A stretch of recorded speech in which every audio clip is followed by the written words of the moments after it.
na Sanchez. Handa na ba kayo sa 30 umatikabong minuto ng Balitang K? Star Wars Collection ni Moneyboy. Kinaiingitan ng mga totoy. Pakiramdam ko, bumabata ako. Bumabalik ako doon sa mga kabataan, sa mga childhood days ko. Wala nang mapaglagyan. Wala nang mapaglagyan. Hay nako, may the toys be with you.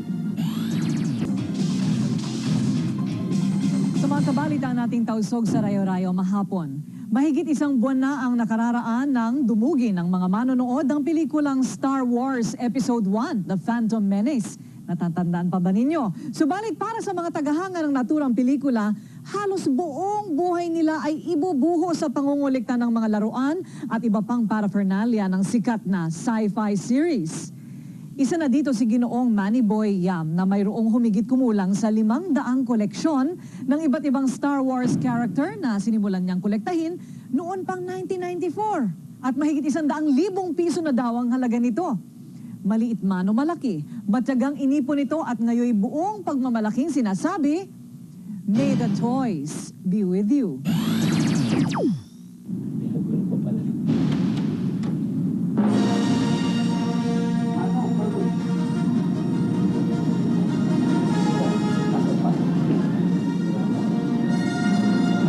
Abat itong si Moneyboy, isa palang tunay na deboto ng Star Wars. At bilang miyembro ng International Star Wars Fans Club, siya ngayon isa ng Official Jedi Knight.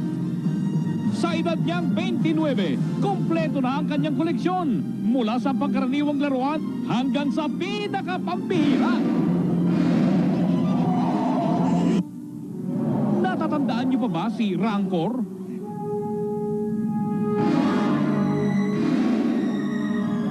Si P.O. Mark Moore. Ang matapang na Tatooine warrior na si Chewbacca. Ang nakaditiring si Jabba the Hutt.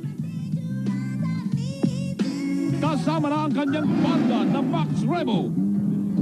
They'll sense it. Fear is the path to the dark side. Fear leads to anger. Anger leads to hate. Hate leads to suffering. Sa paglabas ng Episode 1, siyempre ba, nabuksan ang bagong kabanata. Ang Naboo Starfighter, sasakyang nagligtas kay Anakin. Ito rin ang sasakyang nagpasikat kay Moneyboy. Ang maskara nito na ginamit sa pod racing. Dito siya mag-aala Anakin. Pwede ka rin maging si Stormtrooper, Darth Vader, at Darth Maul. Kung trip mo namang mag-telebabat, gamitin ang Darth Maul phone.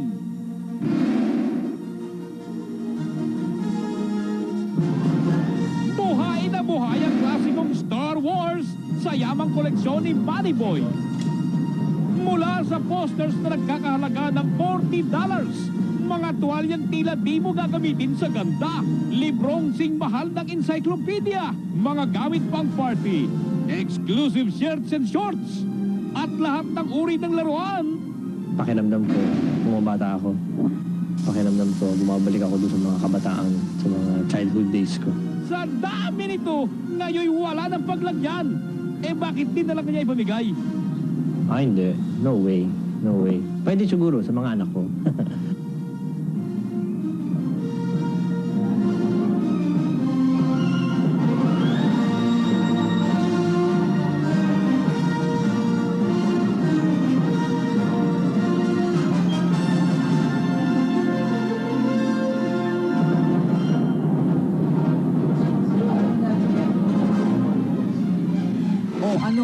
Ang dami, di ba? Pero alam nyo ba na sinimulan niya lamang itong bilang regalo sa kanyang anak noong ika-5 kaarawan nito. At pagpapatunay lamang yan na hindi lamang ang mga bata ang naaadik sa Star Wars, kundi maging mga matatanda na rin. Kaya, may the Force be with you. MTV kaya'y makabalik.